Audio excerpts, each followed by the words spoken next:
اور میں نے کہا میری پشتو سنگ خیر دے تک ختم ہو جاتی ہے. ابھی آپ بریک سے پہلے کہہ رہے تھے آپ کو تو پنجابی زبان پسند ہے, چاہے پنجاب میں کے بڑے حکمراں کچھ بھی کرتے رہیں. دیکھیں سارے رنگ پنجاب کے اور پاکستان کے سارے رنگ ہمارے رنگ ہیں, چاہے وہ ہماری سندھی ٹوپی اور اجرک ہو, یا ہمارا بلوچی رنگ ہو, یا ہمارا کشمیری رنگ ہو, یا ہمارا پنجاب کا رنگ ہو. آپ کو پروگرام شروع ہونے سے پہلے میں نے ایک شعر سنایا بابا فرید کا. بابا فرید کا سلام کرنے میں اس زمانے میں گیا تھا جب میں اسٹوڈنٹ تازہ انجینئرنگ کر کے فارغ ہوئے تھے. تو ان کا ایک شعر ہے, اسی سے پھر آگے بڑھاتے ہیں. بسم اللہ الرحمن الرحیم, اللہم صلی وسلم مبارک علی سیدنا محمد وعلی آل محمد. وہ شاید میرے پہ زیادہ صادر آتا ہے کیونکہ کسی اور کو سبق نہیں سکھانا چاہیے, اپنے آپ کو سنانا چاہیے کہ اٹھ فریدہ سوتیا تیری داڑھی آیا بور, اٹھ فریدہ سوتیا تیری داڑھی آیا بور, آگا نیڑے آ گیا پیچھا رہ گیا دور. یعنی دا میسج آف اس کا مفہوم یہ ہے کہ آپ یہ دیکھیں کہ آپ اپنے آپ کو دیکھیں, آپ کی داڑھی میں سفیدی آ گئی ہے. آپ اپنی عمر کو دیکھیں اور آپ یہ دیکھیں کہ کتنا سب کچھ پیچھے رہ گیا. تو اب آگے کا مطلب ہے کہ اب اللہ سے ملاقات کا وقت نزدیک ہے. اب آپ نے یہ ریئلائزیشن ہونی ہے کہ میں کیا لے کے جا رہا ہوں, اپنے اعمال میں کیا ہے, ملک کے لیے کیا ہے, اپنی قوم کے لیے, اپنے دین کے لیے کیا ہے, یا ساری زندگی بس اپنے ابھی تو خاطر چند ہی لوگ رہ گئے جو شعر و شاعری سے شغف ہو گئے. اب تو زبانیں بدلگام ہو گئی ہیں, اب تو ہاتھوں تک بات پہنچ چکی ہے. لیکن خاطر میں اس طرح فوراً آ جاتا ہوں کہ جو انٹرا پارٹی الیکشن کا جو تنازع کھڑا ہوا ہے, غالباً پہلی بار ہوا ہے, ورنہ مسلم لیگ نون, مولانا فضل الرحمان کی جماعت, پیپلز پارٹی, پتہ نہیں کب ان کے الیکشن ہوئے, کب انہوں نے نامزد کیا.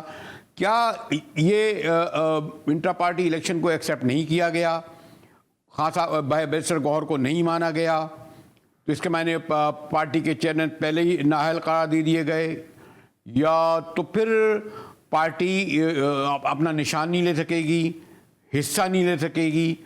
دوسرا سوال میں بعد میں کروں گا کہ جب اتنی پابندیاں چلے جائیں گی تو کیا پھر بائیکاٹ کی طرف جائیں گے خان صاحب؟ نو, نیور اے بائیکاٹ. لیکن سمپل سا جواب ہے, جب مجھے مجاہد بریلوی صاحب سامنے بیٹھے پسند نہ ہو, کہ اس چینل پہ کوئی بھی بیٹھے لیکن مجاہد بریلوی نہ ہو, پھر مجھے آپ کی خوبصورت ٹائی میں بھی عیب نظر آئے گا, پھر میں آپ کی ایک گرے سوٹ سے بھی میں کہوں گا یار اس کی جگہ وائٹ ہوتا, میں بہت سے نقطے نکالوں گا. وجہ وہ چیزیں نہیں ہوں گی, وجہ مجاہد بریلوی ہوگا. تو وجہ انٹرا پارٹی الیکشن نہیں ہے مجاہد صاحب, وجہ تحریک انصاف ہے, وجہ عمران خان ہے. کیونکہ اس وقت ہماری جماعت لوگوں کے گھروں میں گھر کر چکی ہے, اور چاہے آپ ادھر سے کام کو پکڑیں یا ادھر سے, جب بکسا رکھا جائے گا تو اکثریتی ووٹ تحریک انصاف کا نکلے گا. اب اس سے اب بھاگنا چاہتے ہیں, اس کے لیے کوئی بھی بہانہ آپ تراشیں. 10 الیکشن اور کر لیں, 11واں الیکشن کریں, ان کی خواہش ہوگی کہ 10 ٹھیک نہیں ہے, ایک اور کریں. لیکن ایک بات دیکھیں, چلے میں تو یہ نہیں مانتا کہ جی وہ اگر سینئر رہنما تھا تو اس کو کیوں نہیں رکھا. بڑے بڑے سینئر رہنما میں نے دیکھا اپنی سیاست بدل دیتے ہیں. ایک زمانے میں ہمارے یعنی 100 سال خدمت کری غفار خان بھی ضیاء الحق کے حامی ہو گئے تھے, ساری زندگی لڑتے رہے کہ نہیں جی وہ سینئر رہنما ہوتے. تو یہ بھی ہم نے دیکھا ہے نصر اللہ خان کو, بڑے بڑوں کو, اور بعض ایسے لوگوں نے جو پارٹی میں نئے آئے. یہ سوال بھی اٹھا کہ بیرسٹر گوہر خان ہی کیوں, جنہوں نے ابھی شاید ایک صاحب کہنے لگے کہ وہ ہیرا تراشا ہوا ایک اور پارٹی کے چیئرمین کا تھا. یہ سوال بھی ہے خان صاحب. تو سوال یہاں پہ یہ ہے کہ یہ تراشے ہوئے ہیرے پھر آپ کے کام کیوں نہیں آتے؟ یہ عمران خان ان سے پھر کام کیوں لیتا ہے؟ ایک میسج تو بڑا تگڑا دیا ہے. آپ نے یہ دیکھا ہوگا مجاہد صاحب, مجھے کہنے دیجئے کہ مسلم لیگ نون نے ضرورتاً وزیر اعظم کی کرسی تک نواز شریف کو دے دی جب انہوں نے خاقان صاحب کو وزیر اعظم بنایا, یا ضرورتاً زرداری فیملی نے بھٹو فیملی کے نام پہ جو جماعت چل رہی ہے تو وزیر اعظم گیلانی صاحب کو بھی بننے دیا, راجہ پرویز اشرف صاحب کو بھی ذمہ داری سونپی. لیکن جماعت کی کمان کبھی زرداری یا بھٹو فیملی نے باہر نہیں جانے دی, شریف فیملی نے باہر نہیں جانے دی. اپنے کسی بچے کو وہ نامزد کر دیں گے, لیکن کسی سینئر کیوں؟ کیونکہ یہاں سے اقتدار کنٹرول ہوتا ہے. عمران خان صاحب نے کیا کیا ہے دیکھیں, کون جیتا ہے تیرے زلف کے زہر سر ہونے تک. ہماری تو دعا ہے, ہماری تو کوشش بھی ہے کہ خان صاحب نکلیں اور دوبارہ وہ چیئرمین بنے, لیکن فی الحال تو انہوں نے جماعت دے دی نا کسی اور کو, ایک نان فیملی ممبر کو, اور ایک کوئی لمبی لیگیسی بھی نہیں ہے تحریک انصاف. اس کا مطلب یہ ہے کہ یہ جماعت تو اوپن فیلڈ ہے پاکستانیوں کی. یہی تو ہم چاہتے ہیں کہ ایک ایسی جماعت ہو جہاں عام آدمی اپنا اسپائر کر سکے. کوئی سوچ سکتا تھا آج سے چند مہینے پہلے کہ کوئی عمران خان کے علاوہ کوئی اور شخص چیئرمین تحریک انصاف ہوگا, چاہے قائم مقام ہی کیوں نہ ہو؟ یہ ڈفرنس ہے تحریک انصاف میں اور جماعتوں میں, اور یہ ڈفرنس ہے عمران خان صاحب کی سوچ میں اور باقی لیڈرشپ کی سوچ میں اور جماعتوں کی. لیکن خان صاحب آپ کو بھی پتا ہے, کسی نے کہا تھا کہ جیسے ایک زمانے میں ہم کہتے تھے کہ پیپلز پارٹی ایک ایسا گھوڑا ہے جس پر صرف بھٹو خاندانی سواری کر سکتا ہے.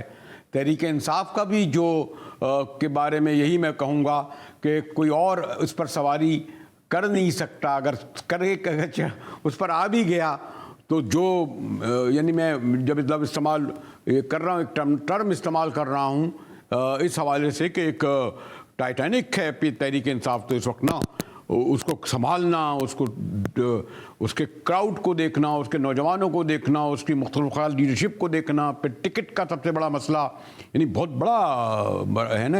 اس لیے کہا گیا کہ ایک نسبتاً نوجوان ینگ کو اگر یہ بڑے فیصلے کرنے پڑے تو کیسے کریں گے؟ میں آپ کی اس بات سے اگری کرتا ہوں کہ اس کو کوئی سواری کرنا اس پہ آسان نہیں ہے اس جماعت کے گھوڑے پہ, لیکن اگر چابک عمران خان صاحب آپ کو خود ہاتھ میں تھما دیں پھر تو آسان ہے. پھر تو جو گھوڑا ہے وہ عمران خان صاحب کے اشارے کو سمجھتا ہے. تو جو اتنی بڑی مشین ہے ہماری پولیٹیکل, جو اتنی بڑی انٹرپرائز ہے جس میں بغیر پیسوں کے ایجوکیٹڈ لوگ, دیکھیں پی ایچ ڈی ڈاکٹریٹ, اچھا ینگ لوگ جو ہارورڈ کیمبرج میں پڑھ رہے ہیں, جو یہاں لمز میں کوئی پشاور یونیورسٹی میں, ان کو کیا عمران خان کے گھر سے کوئی ناشتہ جاتا ہے؟ وہ کہ ہمارے تنخواہ دار ہیں, وہ تو ہماری بھی کلاس لیتے ہیں, میری کوئی کم کلاس لی جاتی ہے. خان صاحب نے خود کے ان پہ سخت سوال ہوتے ہیں. یہ لوگ کیوں تحریک انصاف کے ساتھ ہیں؟ Because they see hope, because they see a bright future. ہاں there are lot of follies, many errors which we have committed, لیکن still they are with Tehreek Insaf. کیوں تحریک انصاف کے ساتھ ہیں؟ کیونکہ وہ یہ جو اتنا نوجوان ہے, don't you see it a failure? کیا آپ کو یہ نہیں لگتا نون لیگ اور پیپلز پارٹی کے لیے ایک فیلئر کہ وہ جماعتیں جیت کی اتنی مضبوط دھڑے بندی تھی اور ہر طرح سے پاکستان کی جڑوں میں وہ ان کے ایک سیاسی رگوں میں گھسے ہوئے تھے, وہ آج ڈس انفرنچائز ہو گئے. کیوں نہیں آج پاکستان کا یوتھ جو ہے وہ میاں صاحب میں یا زرداری صاحب میں, ان کو پاکستان کا فیوچر کیوں نہیں نظر آتا؟ لیکن سوری میں آپ کو معذرت کے ساتھ انٹرپٹ کروں گا کہ خان صاحب کے ساتھ یوتھ تھا, لیکن جب الیکشن کا مرحلہ آیا 2018 میں تو آپ نے بھی بہت سارے ان الیکٹیبلز کو لیا گیا جن کی وفاداریاں جو تھی وہ پاسٹ میں ہم نے دیکھا نہیں. میں نام نہیں لوں گا بیکار, آدم استحکام پارٹی جو ہے اس کی جو بڑا نیم یہی ٹھیک ہے سر, یہی نام ٹھیک ہے سر, بریلوی صاحب یہی نام ٹھیک ہے, عدم استحکام پارٹی. میرا بڑا احترام ہے ان سب کے لیے, وہ کہیں گے جی آپ نے سوال کرتے ہوئے یہ کر دیا. چلے میں ایک بریک لے لیتا ہوں, اس کے بعد اس پر بریک کے بعد کرتے ہیں. ہمارے ساتھ رہیے گا. میں اگر کوئی پوچھوں خاصا, بہرحال الیکشن بیشتر پارٹیوں نے اپنے کمیٹیاں بنا دی ہیں.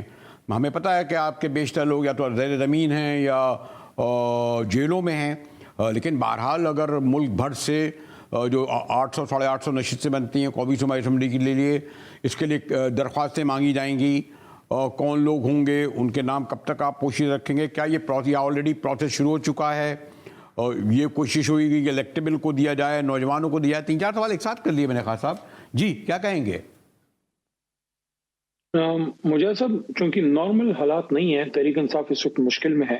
ہمارے بانی چیئرمین جو ہے سربراہ تحریک انصاف سابق وزیر اعظم جیل میں ہیں, اور ہمارے بہت سے مین لوگ اس وقت بھی مشکلات کا شکار ہیں. جیسے ہمارا سب سے بڑا ایک سیاسی قلعہ جو اس کو آپ کہہ سکتے ہیں خیبر پختونخوا ہے, اس کے جو صدر ہیں جناب علی امین خان گنڈا پور صاحب, ان کو بھی ایشوز ہیں. اسی طرح ہماری جو صدر صاحبہ ہیں پنجاب پاکستان کا, آف کورس جو پنجاب جیتتا ہے وہ وزیر اعظم ادھر ہی سے آتا ہے, تو ڈاکٹر یاسمین صاحبہ وہ بھی جیل میں ہیں.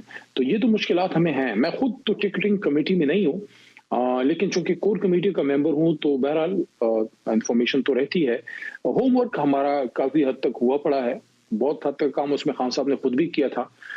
تو جہاں کچھ لوگ گئے ہیں اس پہ زیادہ ڈیٹیل میں شاید کیمرے پہ ابھی آپ کے سامنے زیادہ مناسب نہیں ہے ان لوگوں کے اپنے لیے، کیونکہ میرے پاس بھی کوئی ایسی انفارمیشن ان کے پاس ایگزیکٹ تو نہیں ہے، وہ تو جو کنسرن کمیٹی ہے ان کے پاس ہوگی، لیکن کافی سارا ہوم ورک ہوا پڑا ہے۔ انشاءاللہ کوئی سیٹ خالی نہیں جائے گی انشاءاللہ۔ تحریک انصاف میں یہ سوال اس لیے کر رہا تھا کہ خان صاحب اگر اول تو یہ کہ دعا تو یہی ہے، حالانکہ ابھی میں تھوڑی دیر پہلے کہہ رہا تھا کہ ایک کسی ہوئی اخبار جب سے سرخیوں سے مشکوک بنا دے، سوالات اٹھا دے الیکشن میں فنڈ کے حوالے سے، سیکورٹی کے حوالے سے، لیکن پھر بھی 14 دسمبر کو بہرحال انہیں انتخابی شیڈول اعلان کرنا پڑے گا جو 54 دن کا، تو 14 دسمبر مطلب یہ کہ اس وقت وہ جب درخواستیں مانگیں گے غالباً اس میں 8-10 دن رہتے ہیں۔ یہ بھی سوال ہے کہ ینگسٹر کو دیں گے کیونکہ ان پہ شاید مقدمات نہ ہوں، بیشتر جو لوگ زیر زمین ہیں یا لوگ جو جن میں مقدمات ہیں، تو یہ بہت سارا سوال ہے، لیکن اس کو آپ بہت عرصے تک تو وہ نہیں رکھ سکتے سیکرٹ۔ الیکشن تو اوپن چیز ہوتا ہے نا علی محمد صاحب، مجھے جانتے ہو لوگ جیلوں سے بھی الیکشن لڑتے ہیں، ایسا بھی نہیں ہے مقدمات کے باوجود جیلوں سے جیتتے بھی رہے ہیں، یہ بھی تاریخ ہے۔ مجاہد بریلوی صاحب، میں تو اس بات کو سپورٹ کروں گا کہ ہمارے کوئی ممبر اگر وہ جیل میں ہے تو وہ جیل سے لڑیں، جی، اور بالکل جو 2013 میں ہماری کمپین تھی، 18 میں ہماری کمپین تھی، میرے تو اپنے حلقے میں 3 بار الیکشن ہوئے ہیں کہ میرے حلقے پہ تیسرا الیکشن عمران خان صاحب کا پچھلے سال ایک آیا گیا تھا، تو میرا جو اپنا ذاتی کو ایک جو تجربہ ہے، پھر تحریک انصاف کی بہت سی کمپینز کو لیڈ کیا، جو بائی الیکشنز تھے پنجاب کے، جس کے بعد پھر ہم جب جیتے تو پھر پرویز الہی صاحب آئے، تو اس کا بھی تجربہ ہوا۔ میری انڈرسٹینڈنگ یہ ہے کہ ہماری عوام کے اندر تو میس کمپین میرے خیال میں تو ہو چکی ہے۔ 2013 میں مجھے 20 ایک دن ملے تھے کمپین کے، 2018 میں میرا ٹکٹ سب سے لیٹ تھا، شاید آپ کو یاد ہو، مجھے کوئی 18 20 22 دن وہ ملے تھے، تو وہ مہینے سے کم ہی تھے۔ اس وقت میں سمجھتا ہوں موقع اگر ملتا ہے انشاءاللہ تحریک انصاف کو، جو کہ ملنا چاہیے، میرے خیال میں آپ شاید اس بات سے اتفاق نہ کریں، لیکن اتنی کمپین عوام میں ہو چکی ہے کہ شاید 15-20 دن ہی کافی ہیں اس جماعت کے۔ خان صاحب آپ یہ نہیں سمجھتے کہ غالباً سب سے زیادہ کیونکہ جو ابھی تک مجھے نہیں پتا کہ آئین قانون کیا کہتا ہے، اگر کوئی کنوکٹڈ نہ ہو، نااہل نہ قرار دیا جائے، سب سے زیادہ محفوظ اور جن کا روشن مستقبل ہوگا امیدواروں کا، وہ نہیں کہ جو جیلوں میں ہیں، کیونکہ آپ ان کو اور کیا بھی کر سکتے ہیں۔ اور جی یو آر ویری رائٹ، دیکھیں یو آر ویری رائٹ، جیسے میں تھا جب جیل میں اتنا سارا دیکھ لیا اور دہشت گردی کے کیسز بھی فیس کر لیے، اور 9 مئی کا کیس بھی فیس کر کے ڈسچارج ہو کے ختم ہو گیا کیس، تو اب جو مین مسئلہ تھا وہ تو 9 مئی کا تھا، یا اگر کسی پہ دہشت گردی کا آپ نے پرچہ کاٹ کے جیل میں ڈال دیا تو اس کے بعد تو ایک پھانسی کی سزا ہے، تو جب تک آپ پھانسی نہیں دیتے تو اس سے نیچے تو بیچارہ جا نہیں سکتا۔ تو یہ ایک چیز ہے۔ دیکھیں میں ایک اور بات کرتا ہوں، دیکھیں اس ملک کی فضا کو ٹھیک کرنا چاہیے، ہم آپس میں دشمن نہیں ہیں، دشمن بارڈر پار بیٹھا ہے، ہمیں تھوڑا سا اپنے سب کو اپنا اپنا قبلہ درست کر کے ایک قدم پیچھے ہٹ کے ملک کو آگے لے جانا چاہیے۔ یہاں جس کی بھی حکومت آتی ہے، ہماری آتی ہے، یا اگر میں لفظ یوز کروں خدا نخواستہ، کیونکہ جو 18 مہینے میں کیا ہے تو خدا نخواستہ اگر پی ڈی ایم والوں کی آتی ہے تو پھر بھی آخر کو دشمن تو ملک کا کوئی نہیں ہے نا، تو پھر اتنی جو ہے ایک دوسرے کے خلاف نفرت کیوں ہے، اور اتنا ایک دوسرے کو دیوار سے لگانا کیوں ہے، بلکہ دیوار میں چننا کیوں ہے؟ کیوں نہیں ہم اس میں آپ کی قیادت پر بھی اعتراض ہوتا رہا؟ یہ تو نہیں ہے کہ ماضی میں آپ لوگوں نے غلطیاں نہیں کی ہوں، مثلا یہ بہت بڑی غلطیاں کی ہم نے، یہاں آپ نے پتہ کس آدمی کو گورنر لگایا، دوسرا دن نہیں تھا کہ آ گیا مسلمان بننے کے لیے، پتہ نہیں پنجاب میں کس کو آپ بڑے بڑے عہدے خاص صاحب نے ان لوگوں کو دیے، غالباً انہوں نے دوسرا دن بھی نہیں لگایا ہوگا، ان کو تو چائے کی کپ نہیں ملی، پنکھا بند ہو گیا، انہوں نے لکھ کر دے دیا۔ تو آپ کی قیادت غلطیاں ہوئی کہ آپ نے ایسے لوگوں کو عہدے دیے، آپ کی قیادت غلطیاں ہوئی کہ آپ نے جو اس میں یہ بھی تو ماننا چاہیے بس قسمتی پارٹیاں سیکھتی نہیں ہیں ماضی سے۔ خان صاحب اس میں وقت لگے گا بریلوی صاحب کی جماعتیں پراپرلی ڈیموکریٹک بنے، اور جس طرح وکلا تنظیموں میں ہوتا ہے کہ آپ کا ہر سال الیکشن ہوتا ہے اور لوگ آ کے ریپلیس کرتے ہیں، بڑی جمہوریتیں جن کی ہم مثالیں دیتے ہیں، ہندوستان کو تو میں اس کیٹیگری میں نہیں رکھتا، حالانکہ بڑا ملک ہے لیکن ان کی جمہوریت اب مطلق الانانیت سے آگے جا چکی ہے۔ لیکن اگر آپ برطانیہ اور امریکہ کی مثال لے لیں تو وہاں کسی کو یاد بھی نہیں ہے کہ ڈیموکریٹس اور ریپبلکنز امریکہ میں یا اس طرف جو ہیں کنزرویٹیوز اور یہ لوگ جو ہیں ان کے بانی کون تھے۔ وہ جماعتیں چل پڑی ہیں, وہاں لوگ آتے ہیں, ریپلیس کرتے ہیں, بہتر سے بہتر لوگ آتے ہیں, اور کوئی nobody is indispensable in those, even I mean دنیا کی ہسٹری آپ دیکھ لیں تو اگر ان چیزوں کو آپ دیکھ لیں تو پاکستان میں جمہوری کلچر آنے میں وقت لگے گا. ہمارے تو چیئرمین صاحب نے اپنی زندگی میں, چاہے آپ اس کو کچھ بھی کہیں گے, جیل سے کنٹرول ہو رہی ہے جماعت, جو بھی آپ اس کو کہیں, لیکن اپنی زندگی میں اپنی کمان عارضی طور پہ صحیح کسی کے حوالے کی تو صحیح, 60 سال میں مسلم لیگ جو ہے پیپلز پارٹی نہیں کر سکی, اور پاکستان بنانے والی جماعت اپنے آپ کو کلیم کرتی ہے. تو اگر ہسٹری آپ چیک آؤٹ کر لیں پیچھے 1905 1906 کی مسلم لیگ آل انڈیا, جو پھر پاکستان مسلم لیگ میں, اور آخر میں اب جا کے نون لیگ کی ایک یہ بھی اس کی ایک آف شوٹ ہے, کچھ اور لوگ بھی کلیم کرتے ہیں, لیکن بڑی جماعت اس وقت مسلم لیگ کے نام پہ نون لیگ ہی اس ملک میں ہے. تو 1906 میں بنی ہوئی جماعت, ہم 2023 میں بیٹھے ہیں اور آج بھی اس میں فیملی کی جو ہے وہ بادشاہت ہے. تو ادھر تو بالکل ہی مطلب ان کا ارادہ ہی نہیں ہے ان اپنی جماعتوں کو ادارہ بنانے کا, ہم تو اس طرف چل پڑے.